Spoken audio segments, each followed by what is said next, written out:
এটা হলো হেমন্ত গ্রাম। হেমন্ত গ্রামে রাজা ও রাজু নামের দুই ভাই থাকত। অল্প কিছুদিন হয়েছে তাদের বাবা এ দুনিয়া থেকে বিদায় নিয়েছে।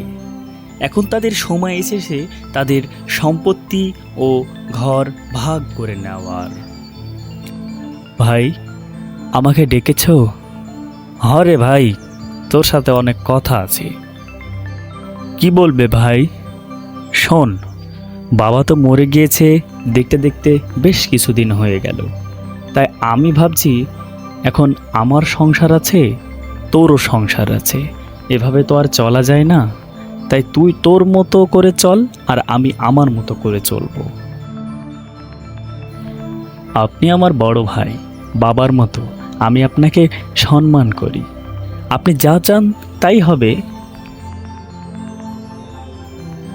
এখন কথা হলো, তুই এতদিন কোনো কাজ করিসনি, তাই তুই ওপারের সবজির জমিগুলো রেখে বাড়ির সামনে যে শুকনো পুকুরটা আছে ওটা তুই নে। ভাই, ওটাতে তো পানি থাকে না, তাহলে আমি ওখানে কি করব? একটা অন্তত সবজির জমি দাও, না হলে তো আমি না খেয়ে মরব। যা দিচ্ছি তা নিয়ে থাক, বেশি কথা বলিস না, তাহলে ভালো হবে না। রাজুর মনটা খারাপ হয়ে গেল তার বড় ভাইয়ের এমন ভাগাভাগির কথা শুনে। রাজু হাঁটতে হাঁটতে চলে আসলো পুকুর পাড়ে। পাশ দিয়ে যেতে যেতে পুকুরটা দেখছিল আর মন খারাপ করছিল।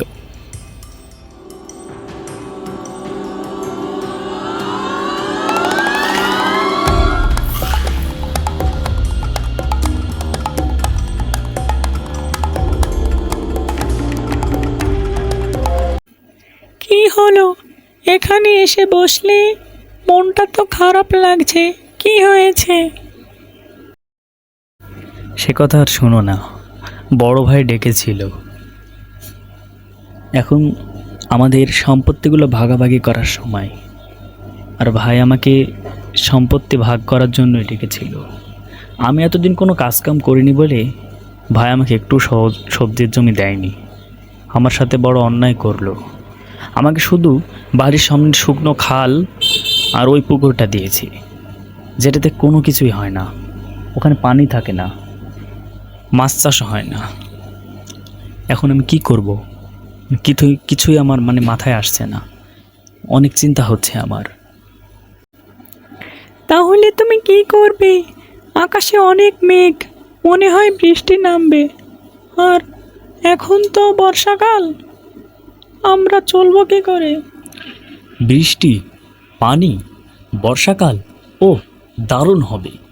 কি হলো? কি দারুণ হবে? তুমি কি পাগল হয়ে গেলে নাকি? না গো, পাগল হয়নি, তবে এবার হব।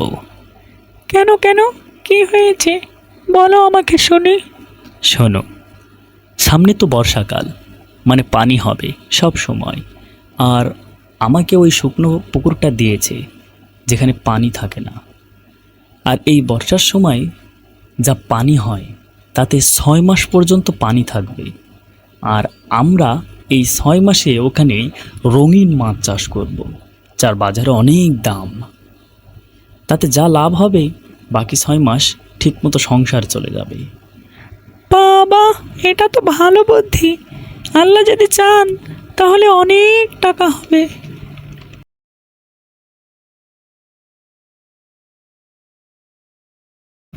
হ্যাঁ, ঠিকই বলেছ। ওই দেখো, বলতে বলতে বৃষ্টি এসে হাজির। আল্লাহ, এটা যেন রহমতের বৃষ্টি হয়।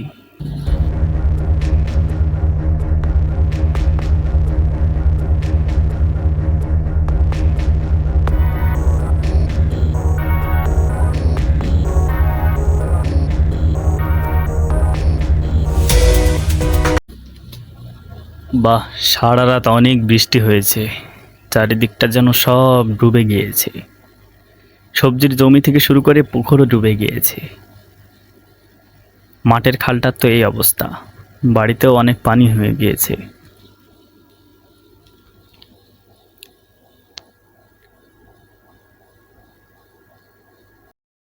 কি হলো রাজু?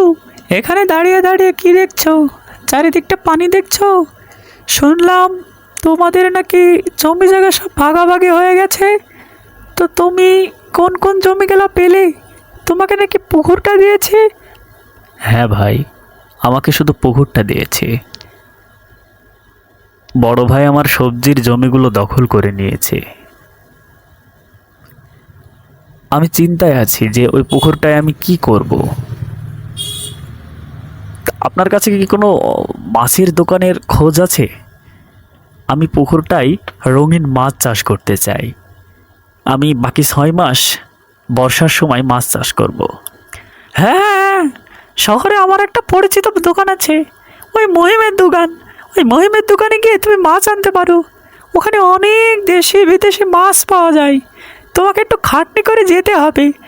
তুমি ওখান থেকে মাছ নিয়ে আসলে বেশ ভালো স্বাবলম্বী হতে পারবে।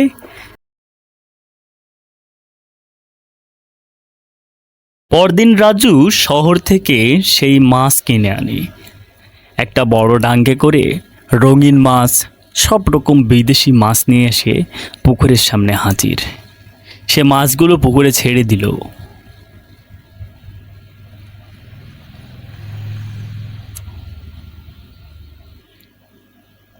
মাছগুলো দেওয়া তো বেশ কিছুদিন হয়ে গেল, তারপরে 1.5 মাস হয়ে গেল। মাছগুলো কতটুকু হলো একটু দেখে আসো। তুমি ঠিকই বলেছ। আমি আজকে নিয়াত করছি মাছগুলোকে দেখতে যাব। আসলে প্রতিদিন খাবার দিতে যাই, খুব একটা বোঝা যায় না। আমার মনে হয় মাছগুলো বেশ মোটা হয়েছে। আমি এখন মাছগুলো দেখতে গেলাম।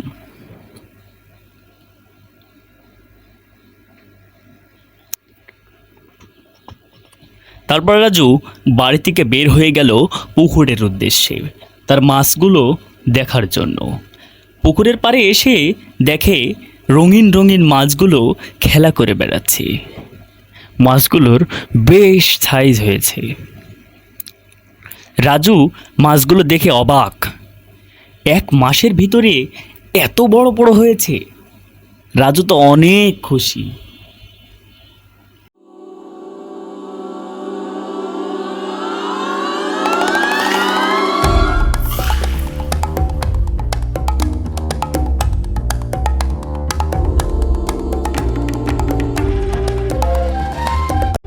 তারপর রাজু মাছগুলোকে ধরে তাদের গ্রামের একটি বাজারে নিয়ে আসলো।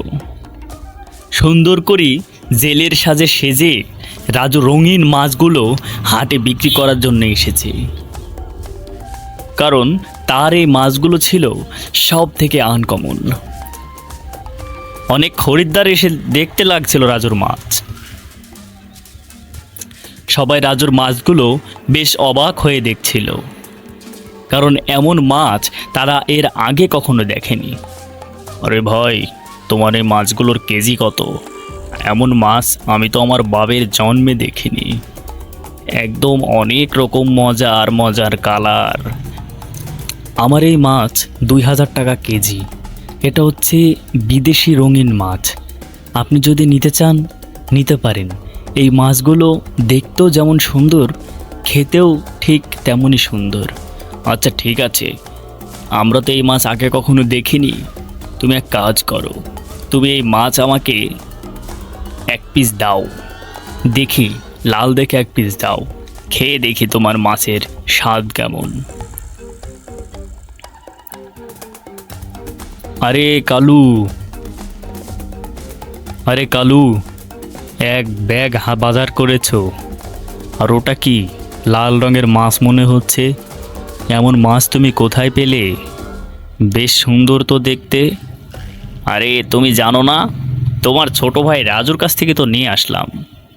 রাজুর পুকুরে এমন অনেক মাছ আছে, যে মাছগুলো রঙিন মাছ। বাজারে অনেক চাহিদা, অনেক মানুষ কিনে নিয়ে গেল। অনেক টাকা দাম। এই মাছটাতে প্রায় 2000 টাকা পড়েছে। আর ওই মাছ কত দূর দূরান্ত থেকে যে লোক নিতে আসছে, তোমাকে কি বলবো দাদা, কি যে বলি। তোমার ভাইয়ের কাছ থেকে নিয়ে আসলাম মাছগুলো। তোমার ভাই যা অবশ্য এবার একটা কাজের কাজ করেছে, বুঝলে। হাটে গিয়ে দেখো একবার কি কেমন চাহিদা তোমার ভাইয়ের মাছের। আমি এখন গেলাম, বুঝলে, আমি এখন গেলাম। এ কি করলাম আমি? আমি ভাইকে শুধু শুকনো ওই পুকুরটা দিয়েছিলাম, কিন্তু এদিকে বর্ষার সময় এত পরিমাণ পানি আসলো যে আমরা উঁচু জমিতেও সবজি করতে পারিনি। অতিরিক্ত পানি ভুয়ে থাকার কারণেই আমাদের সব সবজি নষ্ট হয়ে গেছে। সামনে শীত, এই যে বাঁধাকপি থেকে শুরু করে কোনো সবজি আমরা আবাদ করতে পারলাম না। আমার ভাইয়ের ওপরে আমি হিংসা করে শুকনো পুকুরটা দিয়েছি। এখন ভাইয়ের অনেক টাকার বেচা কিনা। জানো, আজকে অনেক টাকার বেচা কিনা হয়েছে। দূর দূরান্ত থেকে মানুষ ছুটে চলে এসেছে আজকে আমার মাছ দেখার জন্য। তুমি জানলে অবাক হবে, আজকে অনেক টাকার বেচাকেনা করেছি। একদিনে যা বেচাকেনা করেছি তা দিয়েই তো মনে হয় 6টি মাস চলে যাবে। আচ্ছা ঠিক আছে, থামো, বাইরে একজন দেখা করতে এসেছে, তার সাথে আপনার মাছের খবর শুনে আসলাম। আমি শহরের একজন মাছের ব্যবসায়িক, আমার বড় আড়ত আছে। আমি বিভিন্ন জায়গায় মাছ সেল করি, দেশে বিদেশে। আপনার খবরটা শুনে আমি আপনার বাসায় ছুটে চলে আসলাম। আপনি যদি চান তাহলে আপনি আমাদের সাথে ব্যবসা করতে পারেন। আপনি মাছ চাষ করে দিবেন, প্রয়োজনে আপনাকে অগ্রিম টাকাও দিয়ে যাচ্ছি। আপনি মাছ চাষ করে দিবেন, আমাদেরকে আপনি দেবেন। আপনি যত মাছ দিবেন তত মাছ আমরা নেব, আর এই মাছগুলো আমরা শহরে পাঠাবো। আপনি সর্বোচ্চ দাম পাবেন, এ নিয়ে আপনার কোনো টেনশন নেই। আপনি শুধু মাছ আমাদেরকে ঠিকমতো ডেলিভারি দেবেন। আপনি যতটা মাল দিবেন অগ্রিম আপনাকে টাকা দিয়ে যাচ্ছি। কি কি বলেন? আসলে আপনি শহর থেকে যে আমার কাছ থেকে মাছ কিনতে আসবেন, এটাই আমার জন্য ভাগ্যের ব্যাপার। আমি অবশ্যই আপনাকে মাছ দিয়ে দেব। আপনি অগ্রিম টাকা দেওয়া লাগবে না। আমি সামনের সপ্তাহে মাছ ধরবো।